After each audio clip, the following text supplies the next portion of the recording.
오늘도 여러분들 가정과 여러분들 자신 위에 예수님의 넓으신 사랑과 또 크신 날개로 지켜주시기를 축원합니다.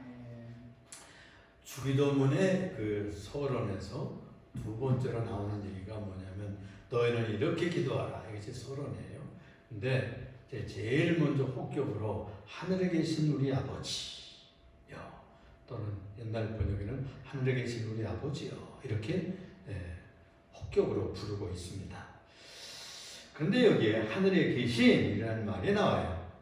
그래서 하늘에 계신다고 하는 것은 하늘에만 계시는 하나님인가 이렇게 생각하면 또 곤란해요. 이 하늘의 하늘이라도 하나님의 존재와 존귀함을 다 용납하기에는 부족합니다. 그런 표현이 어디 나오느냐면 솔로몬이라고 하는 유명한 왕이 있었죠. 이스라엘 왕 다윗의 뒤를 이었던 이 왕이 성전을 봉헌, 황금 성전을 봉헌을 하고 하나님 앞에 봉헌 기도를 올릴 때 이런 얘기를 기도로 올렸어요. 하나님이 참으로 땅에 거하시리이까 하늘과 하늘들이라도 주를 용납하지 못하겠거든 하물며 내가 건축한 이 성전이오리까 라고 했습니다. 그래서 이 낙성식에서 하나님이 얼마나 크신데 그저 그 이름만 여기 표시하기 위해서, 그 이름만 여기 두기 위해서 성전을 지었습니다 라고 봉헌 기도를 올리고 있거든요. 그래서 하나님은 하늘에 계시죠. 그럼 이 하늘에 계신다는 뜻이 도대체 무슨 뜻일까요? 그래서 먼저 하늘에 계신 하나님을 먼저 생각을 해보겠습니다. 하늘에서 계신다고 하니 하나님께서 이 하늘을 차지하고 하늘에 계신다고 하는 것은 그저 쉽게 하늘에서 사신 분인가 보다, 하나님의 처소가 하늘인가 보다 이렇게 믿으면 틀린 것이 아닙니다. 그런데 이 하나님의 존재는 너무나 크시고 안에 계신 것이 없다고 성경에서는 말해주고 있어요. 그걸 편재한다, 한문으로 그렇게 얘기해요. 편재, 안에 계신 것이 없다, 그런 말이에요. 그렇죠? 우리의 생각은 몸은 여기 있어도 우리 생각은 어디라도 갈 수도 있어요. 그렇죠? 부산도 갈 수 있고 여기 앉아 있으면서 가스불을 끄고 왔나 안 왔나 이렇게 생각이 갈 수 있는 거예요. 그런 것처럼 영은요 온 세계에 편만합니다. 특별히 하나님의 영 되시는 성령님은 온 세상 우주 만물을 가득 채우시는 분이에요. 그래서 하나님은 안에 계신 것이 없다 그렇게 표현되고 있지만, 그러나 이 하늘에 계신다는 말은 더 높으신 것, 더 거룩한 것, 더 초월적인 하나님이라는 것을 뜻하는 의미가 있는 것이죠. 그래서 이 하늘을 바울이 말해요. 기도하다가 체험을 했어요. 삼층천이가 셋째 하늘, 첫째 하늘은 우리 눈으로 보이는 하늘이에요. 공중하늘. 둘째 하늘은 저 허공에 마귀들과 어둠의 세력들과 영들이 사는 곳이다. 그 다음에 세 번째 하늘 가장 높고 거룩한 곳에는 하나님의 영광이 거하는 곳, 그것을 셋째 하늘이라고 해요. 그렇게 표현을 그 시대에는 했어요. 자, 그래서 이 바울 사도가 오늘 여기에 보면은 자기를 이렇게 숨기고 어떤 사람이 셋째 하늘에 갔다. 14년 전에 셋째 하늘에 자기가 갔었다. 이게 자기 얘기예요. 이게. 그런데 자기의 몸이 갔는지 영이 갔는지 그건 모르겠대. 그런데 셋째 하늘에 가서 얼마나 엄청난 얘기와 신비한 것을 보고 거룩한 것을 보았었다는 거예요. 그 얘기를 이 세상 것으로 표현할 수가 없대요. 그래서 다 표현을 안 하고 그냥 그만두었어요. 그가 낙원으로 이끌려 가서 말로 표현할 수 없는 말을 들었으니 사람이 가히 이르지 못할 말이로다. 천국에 갔다 와서 한 얘기예요. 이게. 그런데 이 바울만 이렇게 바울 사도만 갔다 왔느냐? 성경에 보면은 이 신비한 체험을 한 사람들이 많습니다. 요즘에는 또 유튜브가 많이 돌아다니는데 기도하는 성도들이 많아요. 근데 천국 갔다 오는 분들이 그렇게 많더라고. 또 지옥에 가서 이렇게 보고 온 사람들도 많고, 그걸 보면 너무나 엄청난 신비한 얘기들이 너무나 많아요. 자, 이렇게 하늘에 계신이라고 하는 것은 우리들이 사는 이 땅을 초월해서 영적인 세계, 거룩한 세계에 계시는 초월적 하나님이라고 하는 것을 표현하는 것이라고 볼 수가 있는 것이죠. 칼빈 선생도 이 기도가 만물이 다 그 발 아래 있다 하는 것을 말해주는 내용이다, 이렇게 표현했어요. 하늘에 계신 하나님이라고 하는 것은 성부 하나님께서 초월적 존재가 된다. 우리를 뛰어넘어서 이 세상의 3차원을 뛰어넘어서 거룩한 곳에 계시는 것이에요. 영적인 곳에 계시는 것이에요. 예, 성경에서는 또 찬송에서도 하룻길 된다고 해요. 죽은 사람들이 그 영혼이 이제 육체에서 빠져나가가지고 그 영혼이 가는데 하룻길 간대요. 천사가 그렇게 인도해서 간 그것이 천국으로 표현되고 있는 것입니다. 시편 115편 3절을 보니까 오직 우리 하나님은 하늘에 계셔서 원하시는 모든 것을 행하셨나이다 라고 표현하고 있습니다. 그러니까 하나님은 하늘에 계셔서 이 하늘이라고 표현되고 있는 것이죠. 성부는 땅에 사는 자녀들을 돕고 또 붙드시는 아버지로 계시는 분입니다. 성도가 위험에 빠질 때 하늘에서 계시지만 하나님은 천사를 보내가지고 자녀들을 돕는 아버지예요. 베드로가 감옥에 갇혔었잖아요. 감옥에 갇혔는데 천사가 와서요, 감옥 문을 열어줬어요. 천사가 들어오니까 감옥 문이 철컥철컥 열리는 거예요. 잠만 쿨쿨 자고 있는데 옆구리를 천사가 와서 깨우는 거예요. 그래 깜짝 놀라서 일어나서 나를 따라오라 그래가지고 따라가니까 닫혔던 문이 쭉 열려 있어요. 이래가지고서는 저 시내 아주 한가한 곳에서 천사는 사라진 거예요. 이래가지고 감옥에 갇혔던 그 베드로가 천사가 도움으로 구원받는 그런 얘기가 사도행전에 나오잖아요. 사도행전. 또 여러분, 하나님의 놀라우신 역사는 이렇게 나타납니다. 그러니까 아버지 하나님은 하늘에 계셔도 땅에 사는 우리를 도우시는 아버지다는 것을 배워야 되겠어요. 시편 57편 3절에 그가 하늘에서 보내사 나를 삼키려는 자의 비방에서 나를 구원하실지라. 하나님이 그의 인자와 진리를 보내시리이다. 인자를 보내시고 진리를 보내주신다는 거예요. 인자는 뭐냐면 사람의 아들이라는 뜻이 아니고 헤세드, 사랑을 보내주셔요. 사랑을 우리에게 보내주시고 자비를 보내주셔가지고 우리를 보호해 주신다는 말이에요. 주님 하나님은 존귀와 권위로 옷 입으시고 빛의 영광 중에 계시지만 어둠 속에 살고 땅에 사는 우리들을 붙들어 주십니다. 그래서 이 땅에서 아무리 높다 할지라도 왕이라 할지라도 대통령이라도 마음대로 천국에 들어갔다 나왔다 할 수가 없어요. 그하고는 그 세계는 아무나 들어갈 수 있는 곳이 아니죠. 히브리서 4장 13절에 보니까 지으신 것이 하나도 그 앞에 나타나지 않은 것이 없고 우리의 결산을 받으실 이의 눈앞에 만물이 벌거벗은 것 같이 드러나느니라. 그러니까 하나님 앞에 하나님께서 이런 하나님을 만날 수 있는 길이 뭐냐면 기도밖에 없어요. 기도. 그래서 하늘에 계신 우리 아버지요 하고 부르면 그분이 오냐 하고 우리들의 영혼에 영적으로 마음에 들려오는 음성으로 대답해 주신단 말이에요. 그러니까 이런 하늘에 계시지만 우리가 땅에서 그분을 만날 수 있는 유일한 방법이 기도입니다. 기도.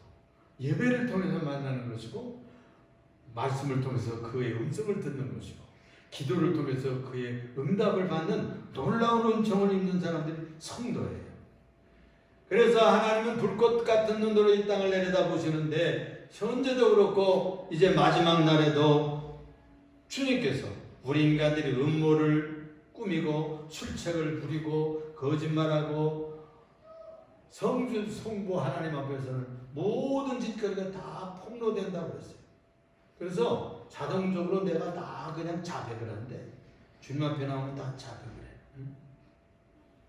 어린 아이들이 그러잖아요. 거짓말하고 뭐 하지 말라는 하고 또 먹지 말라는 거 먹고 그러고서 나중에 엄마한테 들켜가지고서는 하면 토설해, 응? 자백해. 그러면 용서해 줄 거야. 그러면 줄줄줄줄 나오잖아. 응? 벌써 첫 보면 알아. 응? 자식들한테 부모는 신이라고 하는 신. 응? 첫 보면 눈치가 뭐 뻔하지. 응? 그래가지고 다 알아서 고백하는 거와 똑같습니다. 또 우리가 예를 들면은 높은 전망대 같은데 이렇게 관광지에 가면은 높은 데 올라가잖아. 엘리베이터 도시마다 그런 데가 많습니다. 부산 같은 데 보면 용두산 타고가 있어요. 거기 쫙 올라가서 부산 시내를 쫙 내려다보면 모든 항구와 거기에 타고 있는 거예요. 그런 것 같이 다 내려다보면 하나님 높으신 곳에서 내려다보면 또 우리가 높은 산에만 올라가도 그 높은 산에서 다 동네를 내려다볼 수가 있고 성냥갑 같이 자동차가 다니는 다 보이잖아요. 그런 것처럼 발 아래 기어다니는 것처럼 만원경으로 보면은 땡겨서 더 확실하게 보는 거예요. 또 요즘에는 전자 만원경이 있어요. 허블 만원경이라는 게 별들도 보고 우주를 다 볼 수가 있는 것입니다. 인간들이 만든 기계도 인간들의 눈도 다 들여다볼 수 있는데 그 눈을 만드신 하나님께서 우리들의 모든 삶을 내려다볼 수 있지 않겠습니까? 또 마지막 날에는 인간들이 도적질 않고 음모를 꾸리고 살인하고 간음하고 거짓말하고 그리고 고난당하고 또 남들 모르게 충성하고 진실하고 정직하게 사는 것 다 주님께서 간파하십니다. 천군천사를 통해서 다 조사하고 그리고 다 기록해서 기념책에 기록해 놓는다는 거예요. 또 우리들이 신앙생활을 얼마나 잘했는지 신앙생활의 행위를 얼마나 잘했는지 다 기록되고 지금 눈으로 내려다 보실 수 있는 분이 하나님이십니다. 또 예수 믿다가 고통당하고 남에게 핍박받고 무시 멸시받고 또 못 배웠다고 또 돈 없다고 또 어리석다고 지탄받고 했던 모든 그 고통과 눈물과 안심과 이런 것들을 다 주님께서 보살피시는 그런 분이 가지고 다 마지막 날에 우리에게 갚으신다는 겁니다. 할렐루야. 그러므로 여러분 낙심하지 마시기 바랍니다. 그분이 바로 하나님 아버지세요. 출애굽기 3장 7절에 보니까 이런 말씀이 있어요. 여호와께서 이르시되 내가 애굽에 있는 내 백성의 고통을 분명히 보고 그들이 감독자로 말미암아 부르짖음을 듣고 그러니까 보고 듣고 그 근심을 알고 그랬어요. 그러니까 보고 들으시고 모든 것을 아신다. 우리들이 얼마나 걱정 근심에 쌓여서 사는지 알아. 우리의 가슴이 얼마나 분통이 터지는지 근심이 있는지 주님은 아셔요. 사실 세상 부모들은 잘 몰라. 자식들은 잘 부모를 이해 못해. 또 형제들도 다 몰라요. 또 십장가하고 다 가버리면 그냥 남매를 살 때 형제를 살 때는 이렇게 같이 평생 살 것 같지만 다 헤어지고 그냥 십장가 가버리면 다 그냥 난 것 같아. 그냥 큰일이나 있으면 한번 만나고 오죠. 그런 말이에요.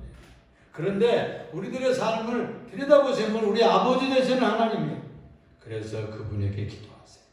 그분에게 부탁하세요. 그분에게 호소하세요. 시편 18편 13절에 여호와께서 하늘에서 우레소리를 내시고 지존하신 이가 음성을 내시며 우박과 숯불을 내리시도다.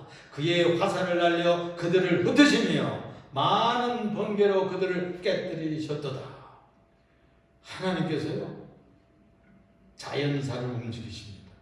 번개를 치게 하고 또 홍수를 나게 하고 또는 햇빛을 주고 또는 봄이 되면 따뜻한 기운을 보내가지고 만개하는 꽃들이 새싹이 나게 하시고 여름에는 왕성하게 하고 또 가을에는 익게 만들고 오곡백과 과일들이 있게 하고 이렇게 해서 우리 인간들도 먹고 살고 짐승들이 다 누리고 살고 날아가는 새들도 먹이시는 것이죠. 그래서 아버지 하나님이 창조주 하나님이죠. 다윗은 전쟁하던 장군인데 나중에 왕이 되었죠. 그는 바로 이 전쟁을 하면서 하나님이 도우시지 않으면 자기가 전쟁할 수 없었다는 얘기를 시편에서 계속해서 노래하고 있습니다. 여러분들이 어려우십니까? 문제가 해결되지 않았습니까? 주님께 부탁하세요. 인간은 해결할 수가 없어요. 하나님이 해결하십니다. 하나님이. 두 번째로 우리가 또 한 가지 중요하게 생각할 것은 하나님이 우리의 아버지가 된단 말이에요. 나의 아버지만 되는 게 아니고 우리들의 아버지가 되신다는 말씀이 중요한 얘기입니다. 하늘에 계신 우리 아버지요. 우리란 말이 들어있어요. 그래서 이 하나님은 우리의 공동체 아버지입니다. 그리스도를 통해서 우리가 형제들도 다 내가 구원받듯이 그들도 구원받았잖아요. 예수 믿는 사람들은 그래서 형제라고 그래요. 형제. 예수님은 큰 형님처럼 우리들은 형제, 예수님의 피 뿌리신 보혈로 다 형제가 되었어. 그들은 다 우리 형제 자매들 영적으로 그래요. 그래서 하나님을 아버지라 부를 때 그 말씀 속에서 우리들의 형제구나, 영적인 그런 형제구나 하는 것을 숨기고 있는 겁니다. 그래서 우리는 예수를 통해서 구속된 양자들입니다. 예수님은 친아들이고 우리는 예수님 때문에 자녀들이 된 것이죠. 양딸이 되고 양아들이 된 거예요. 그래서 우리가 아빠, 아버지라고 부를 수가 있게 되는 것입니다. 자, 그러면은 아버지라고 하면 그런데 뭐 우리 육신의 아버지도 아니고 뭐 하나님 아버지라고 그러는데 무엇 때문에 아버지라고 그러는 거야? 실질적으로 몇 가지 예를 들어서 생각하면 첫째는요. 아버지는 우리를 존재케 합니다. 세상에 보내주셨어요. 낳게 해주셨어요. 아버지가 우리를 낳고 엄마가 뱃속에서 10달 동안 키워가지고 이렇게 해산을 하고 이렇게 하면 양육해 주잖아요. 그렇게 길러주듯이 하나님은 우리를 이 세상에 물과 성령으로 거듭나게 하셨다고 했어요. 물과 성령으로 거듭나게 했어요. 야고보서 1장 18절에는 그가 그 피조물 중에 우리를 한 첫 열매가 되게 하시려고, 첫 열매가 되게 하려고 자기의 뜻을 따라 진리의 말씀으로 낳으셨느니라 그랬어요. 말씀으로 낳았단 말이에요. 응? 말씀의 진리로 우리를 하나님의 자식들로 낳은 거예요.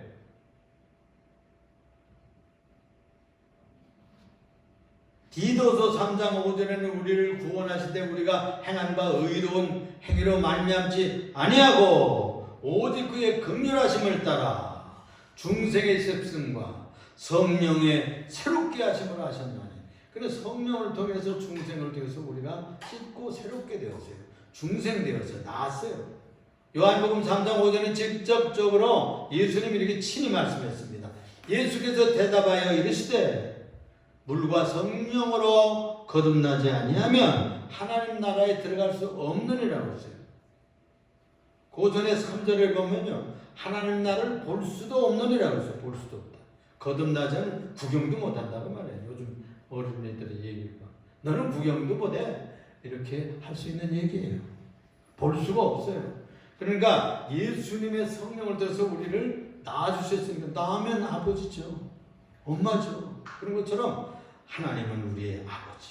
이 세상에 보내주셨어요. 그 부모를, 육신의 부모를 통해서 육신을 낳게 하시고 영적으로 성령을 통해서 하나님의 자녀로 중생케 하셨어요. 그러므로 하나님은 우리의 아버지십니다. 그래서 기도할 때 아버지 하나님 이렇게 부르세요. 나는 하나님 뭐 이렇게만 좀 부르는 사람들은 신앙이 아직은 조금 이렇게 가까이 가지 못했구나 그런 생각이 나요. 아버지 하나님이라고 부를 수 있어야 돼.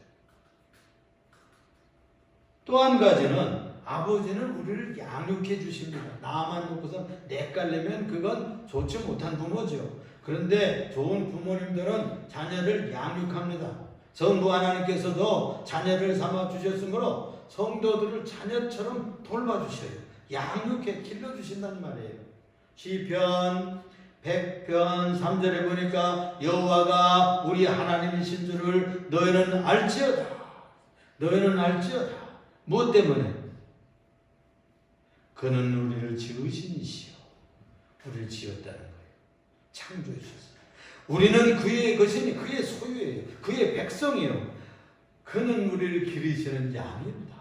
목자처럼 우리를 양떼처럼 길러주신다는 먹이고 푸른 초장으로 잔잔한 물가로 그리고 아주 풍족한 곳으로 인도해 주셔요.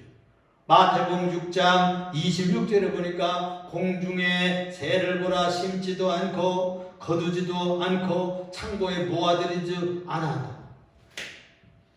너희 하늘 아버지께서 기르시나니. 새들도 기르고 짐승들도 기르고 풀도 기르고 다 기르시. 하물며 너희일까 보냐. 너희는 이것들보다 귀하지 않냐. 이 꽃을 길러보고 이렇게 뭐 해보면은 물을 줘야 되고 그 다음에 분갈이 해야 되고 거기다 거름 줘야 되고 문 열고 공기에서 공기 해야 되고 햇빛을 반드시 보게 해야 되고 그렇잖아요. 그 기르지 않으면 그 꽃을 피우지 못하고 오래가지 않습니다. 그런 것과 같이 아니 하늘에 날아다니는 새들도 모이고 뭐 개들이 무슨 뭐 창고 짓는 거 봤어요? 그냥 난 거 하나님께서 다 기른 거 그거 주워 먹고 사는 거예요. 다 기르십니다. 까마귀들도 까치들도 또 비둘기들도 또 참새들도 보면은 다 그렇게 먹이고 입히고 또 다른 데 볼 것 같으면 들의 백합화를 보아라. 솔로몬이 쓴 참 왕이 입은 옷보다 얼마나 아름답게. 그런데 너희일까 보냐 그랬어요. 어버이는 반드시 나왔으면 공급합니다. 그 집안이 잘 살든지 못 살든지 있는 대로 먹이고 그냥 어디 가면 잘 입히고 어떻게 하면 내 새끼 좀 잘 되기 위해서 부모들이 그런 것처럼 하나님 아버지는 자기 자식이 이렇게 중생시켜놓고 내 자녀다 이렇게 놓고서는 떼깔려두지 않는다는 말이에요. 그와 같이 아버지 하나님께서도 우리를 기르시나니 모든 것을 공급하시고 때를 따라서 보호하시고 목자처럼 인도해 주시는 거예요. 나는 우리 지미경 집사님 보면 얼마나 기특한지 몰라. 처녀 때 나왔는데 딴 교인들 다 갔어요. 뭐 이사 갔다고 가고 핑계대고 가고 말하는 거 다니더라고. 그런데 하나님께서 좋은 신랑 만나서 좀 보니까 난 부자인지도 몰랐어. 그치? 땅 부자인지도 몰랐어. 솔직히 우리끼리 있으니까 얘기야. 난 몰랐어요. 하나님께서 그렇게 상급을 주신다. 또 어머니도 또 안 믿을 것처럼 이러시더니 이렇게 또 우리 교회 나오시고 얼마나 감사해요. 참 감사해요. 하나님이 상급을 주셔요.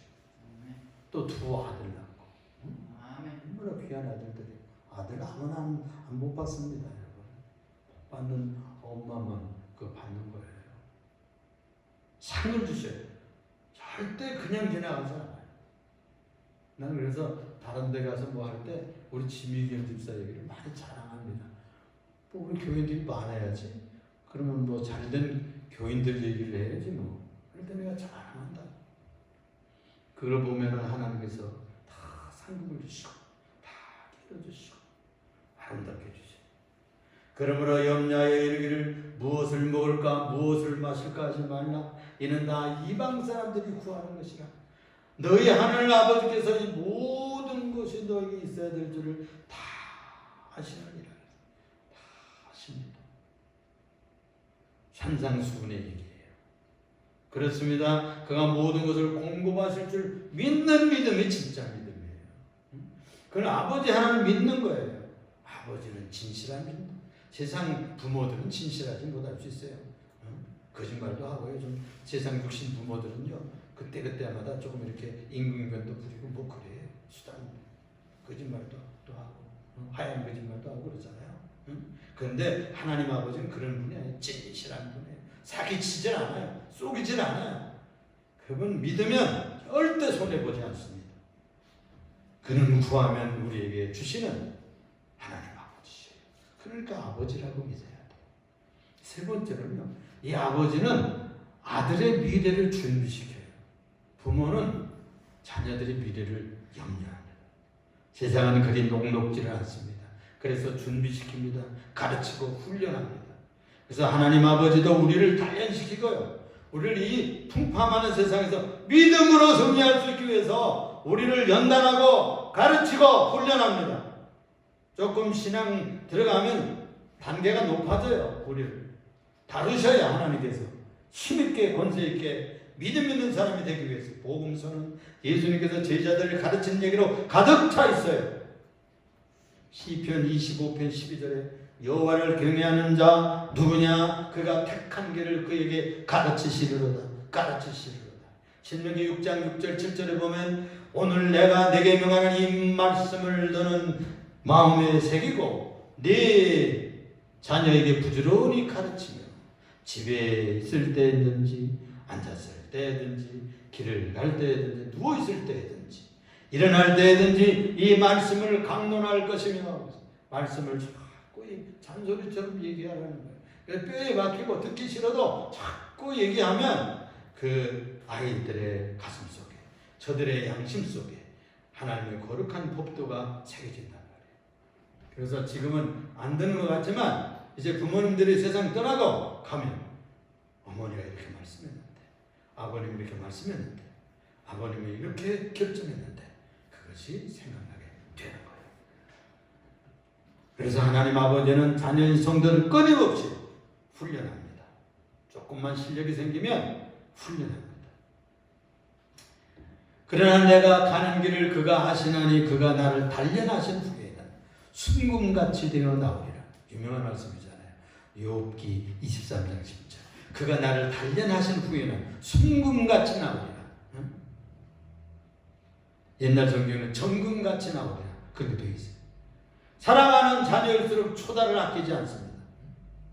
우리 지금 쌍둥이가 있는데 그 큰 아이는 싹수가 있어요. 근데 그 딸아이는 아주 고집을 부리고 이런다는 거예요. 나 같으면은 그걸 구두끈으로 빼서 손등으로 좀 때리겠는데 그 아주 손주니까 내 자식 직접 아니잖아. 그러니까 늦게 장가 가가지고 때릴 줄을 몰라요 아직. 응? 지금쯤은 때리기 시작을 해야 되는데 구두끈으로 그 생각나게 하기 위해서 그렇게 하면 버리자는 거가 가르쳐주는 거. 어리 크면 말 안 듣습니다. 중학교만 가도 말 안 들어요. 초다를 해. 그건 사랑할수록 그렇게 하는 거예요. 사랑해서 때리는 거예요. 그래서 우리 어린이들도 은식이도 가끔 혼나도 부모님 말씀을 잘 새겨 들으세요. 아, 나를 사랑해서 이렇게 하는 거구나. 그렇게 믿어야 돼요. 미워서 그런 게 절대 아니에요. 어린이들은 잘 몰라서 실수를 해요. 그리고 뭐 하고 싶은 건 참을 수가 없어요. 그래가지고 막 이렇게 잘 참아내야 돼. 그래서 사랑하는 자녀일수록 그렇습니다. 재벌 이서들 보면은 경영을 상속하고 재산을 나눠주기 위해서 반드시 저 밑바닥에서부터 이렇게 훈련시키잖아요. 어디 저 부서를 하나 맡기는 거예요.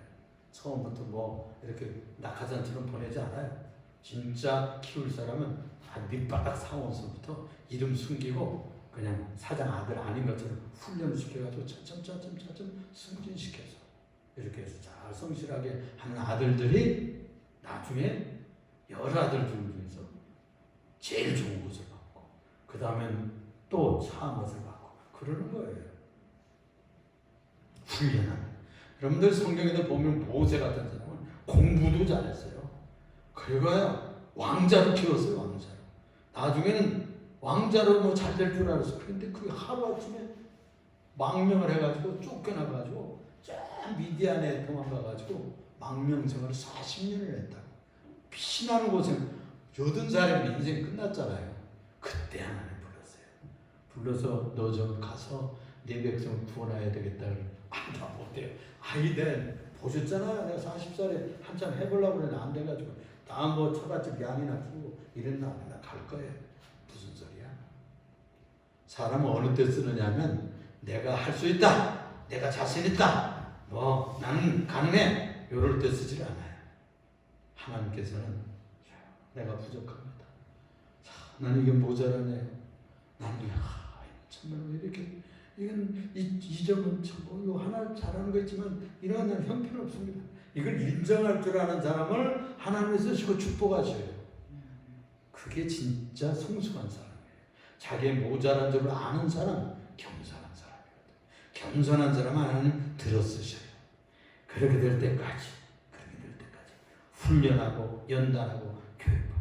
바울 사도도요 얼마나 깨졌습니까? 그 사람이 다소 출신이 철학을 메스터한 사람이야. 또 가말리엘 출신에 가말리엘 대학에서 율법을 마스터한 사람이에요. 그 사람이 아주 출세하려고 아주 야심에 대단했던 사람이에요. 그런데 그를 하나님께서 그냥 팍 꺾었어요. 눈이 멀게 해서 막 그냥 거꾸러지게 했어요. 그래가지고 뒷발 다 들었어. 하나님 주님께서 나타나셔서 그를 부르셨잖아요. 그래서 위대한 사도가 됐어요. 신약 성경을 그 사람은 13권이나 썼어요. 한 가지만 더 얘기할 것은 전능자 하나님 아버지께서는 기도로 응답해 주시는 아버지예요. 우리들은 기도로 응답하지 못합니다.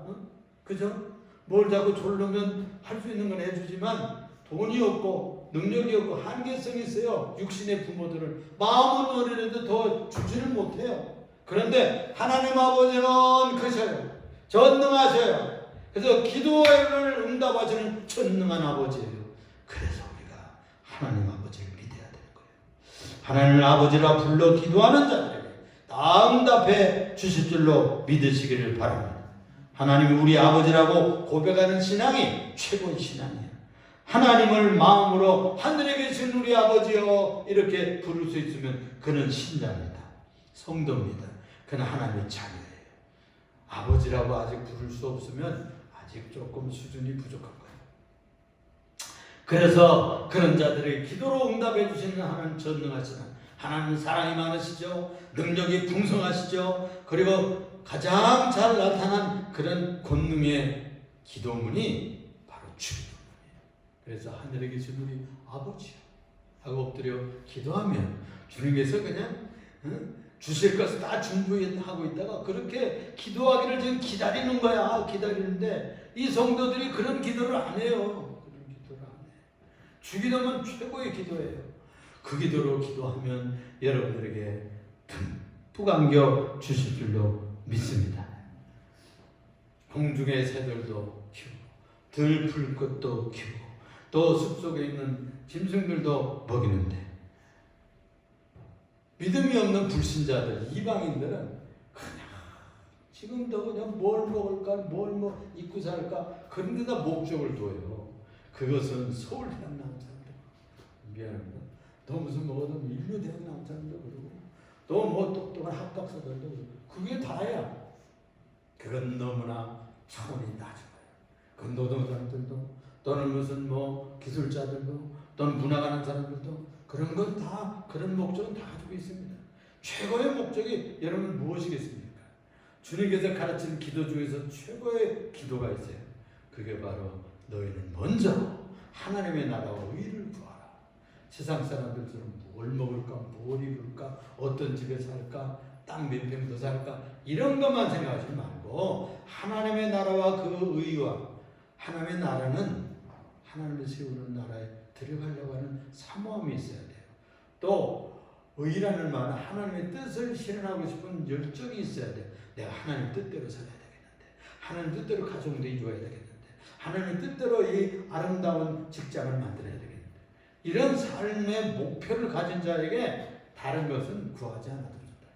먹고 입고 무슨 뭐 집 이런 것들은 하나님 때를 따라서 줘요. 노력만 하면 그냥 다 열면 척척척척 다 열린다. 우리들의 삶의 목표를 고상한 데 놓으시기 바랍니다. 땅 위에 두지 마세요. 하늘의 것에 두세요. 위의 것에 두시면 주님께서 땅의 것은 자동적으로 다 주셔요. 때를 따라서 열매를 주시고 때를 따라서 꽃 필 때 꽃 피게 하고 인생이 풍성해질 때 풍성하게 하고 가을에 열매 맺을 때 열매 맺게 하는 것처럼 우리 인생도 그렇잖아요. 초년에는 봄과 같아. 청년 시절이에요. 또 작년 시절에는 아주 왕성한 여름 같죠. 가을은 우리 인생이 황혼에 들어가면서 열매 맺고 거두는 계절이잖아요. 이 때를 따라서 여러분들한테 하나님 아버지 앞에 아름다운 열매를 거두고 신령한 열매까지 거두는 여러분들 되시기를 예수 이름으로 축복합니다. 기도합시다. 사랑이 많으시고 은혜가 풍성하신 주님 감사합니다. 오늘도 저에게 복된 날 걸어간 주를 주셔서 예배케 하심을 감사합니다. 하나님을 아버지로 섬길 수 있는 믿음 주셔서 감사합니다. 하나님 우리의 기도를 들으신 하나님 아버지를 아버지로 섬길 수 있게 하시니 감사합니다. 또 자녀들의 미래를 준비하시는 하나님을 아버지로 섬기게 하시니 감사합니다. 우리를 세상에 보내셔서 중생케 하시고 자녀로 삼으신 것을 감사 찬송합니다. 아버지는 양육하시고 길러주신다고 했사오니 우리 자녀들을 길러주시고 우리의 인생을 저 천국 갈 때까지 지키시고 보호하시고 길러주시옵소서. 예수님 이름으로 기도합니다. 아멘. 아멘.